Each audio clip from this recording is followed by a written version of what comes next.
안녕하세요. 21세기 샤먼의 야바입니다. 오늘은 많은 분들이 저한테 자주 물어보는, 아니 그래서 성경도 보고 예수도 믿는다면서 왜 기독교가 아닙니까? 이런 질문에 대해서 한번 제대로 답을 해보려고 해요. 그리고 결과적으로 내가 왜 기독교를 안 믿느냐를 넘어서 기독교엔 이런 문제가 있다라는 느낌이기도 하죠.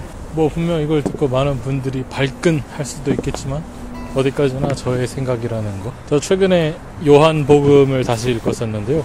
정말로 큰 감동을 받았어요. 인생에서 본 책 중 가장 인상 깊었다고 해야 되나? 거의 그 정도 수준으로요. 옛날부터 계속 봐오던 건데. 하지만 그럼에도 저는 기독교 신자는 아닙니다. 왜냐하면 그런 얘기 혹시 들어보셨나요? 예수도 기독교 신자가 아니었고 시타르타도 불교 신자가 아니었다. 자, 그러면 한번 시작해 볼게요. 나는 왜 기독교 신자가 아닌가? 첫 번째로 일단 비유의 함정. 이제 성경을 읽다 보면은 이제 현대 감각으로 받아들이기 힘든 장면들이 내가 굳이 말 안 해도 엄청나게 많이 있죠. 근데 그럴 때마다 꼭 등장하는 말이 이겁니다. 그건 비유다. 상징일 뿐이다. 그래서 이 모든 걸 비유로 돌려버리면 진짜 믿음의 자리가 어디에 있을까요?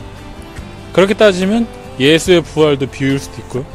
사실 예수가 존재한다는 것 자체도 일종의 우화일 수 있어요.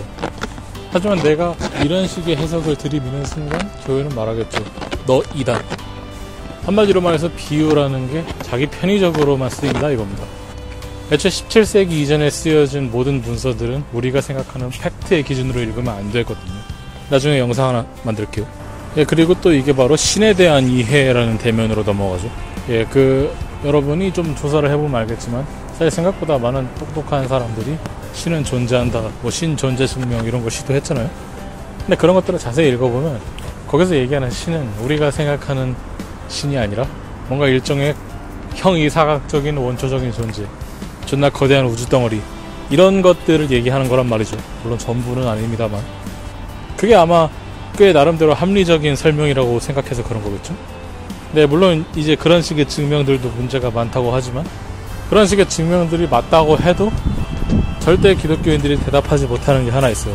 그게 뭐냐면, 그래서 니들이 말하는 그 우주덩어리니 원초적 존재니 하는 게 정말 구약에 등장하는 야훼야? 사실 그 둘을 매칭시킨다는 건 굉장히 힘들고 어려운 일이에요. 왜냐하면 구약에서 등장하는 야훼는 뭔가 거대하고 그렇게 신성하고 심오한 존재가 아니에요. 그냥 폭풍과 전쟁의 신이었을 뿐이지. 그 유명한 야훼야 그의 아내 아세라 그림만 봐도 알 수 있듯이. 그런 우주덩어리 어쩌고 하기에는 너무 많은 디테일과 감정들이 있고 지나치게 인간적입니다. 네, 그리고 두 번째로는 이제 기독교의 핵심 교리 중 하나가 이제 믿음으로 구원받는다 이거죠. 네, 물론 개신교와 천주교가 약간 의견이 다른 건 알고 있지만 결과적으로 인간이 행동하는 건 아무것도 아니고 믿음이 더 중요하다. 일단 믿어라. 뭐 이런 얘기죠. 사실 굉장히 오랜 논란이잖아요. 행함 없는 믿음은 죽은 것이다 라는 말을 두고 무수한 해석과 다툼들.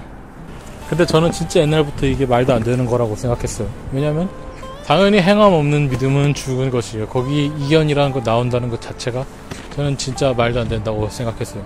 물론 주류 교단에서는 우리는 그런 식으로 말하는 적이 없다고 하겠지만 생각보다 너무 많은 사람들이 어차피 믿음이 더 중요한 거야, 난 좀 개짓거리 좀 해도 돼 라는 식으로 살아가고 그렇게 행동해요.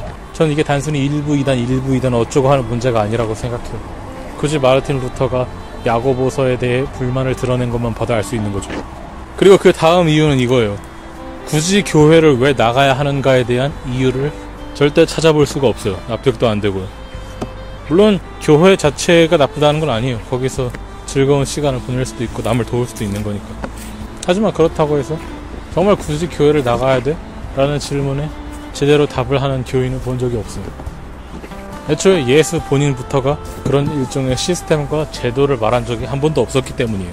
그래서 저는 차라리 굳이 내가 교회에 가야 된다면 가톨릭이나 심지어 몰몬교 이런 걸 택할 수도 있어요. 왜냐하면 그런 것들은 나름대로 옛날부터 이어져온 신비주의 전통의 잔재가 있기 때문에 적어도 보는 맛은 있겠다 싶을 거거든요. 물론 이런 생각도 정말 이단적인 사상이죠.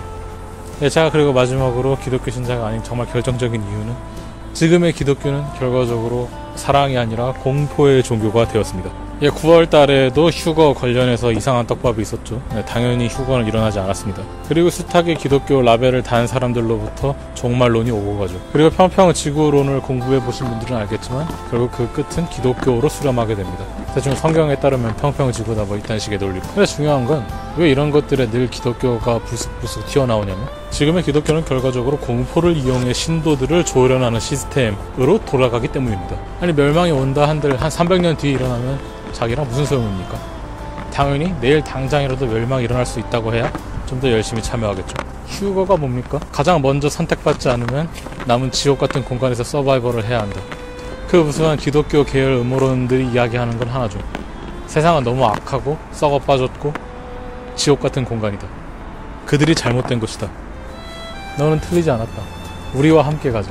아주 달콤한 당근을 들이미는 거죠. 물론 독당근이지만. 사실 신약을 읽어본 사람들은 예수가 하는 말이 그렇게 어렵고 복잡한 내용이 아니라는 걸 알 겁니다. 결과적으로 서로 사랑하면서 살라 뭐 이런 얘기죠. 하지만 이렇게 시스템화, 엑소테릭화된 종교에서 예수가 말한 그 가치를 진정으로 찾을 수 있는지는 솔직히 애매합니다. 나름 존중은 하지만 저는 못할 것 같아요. 나는 대중 종교 엑소테릭의 역할을 부정하고 싶진 않아요. 하지만 제가 가려고 하는 길이랑은 너무 달라요. 여러분들은 기독교에 대해서 어떻게 생각하십니까? 댓글 한번 달아주십시오. 감사합니다.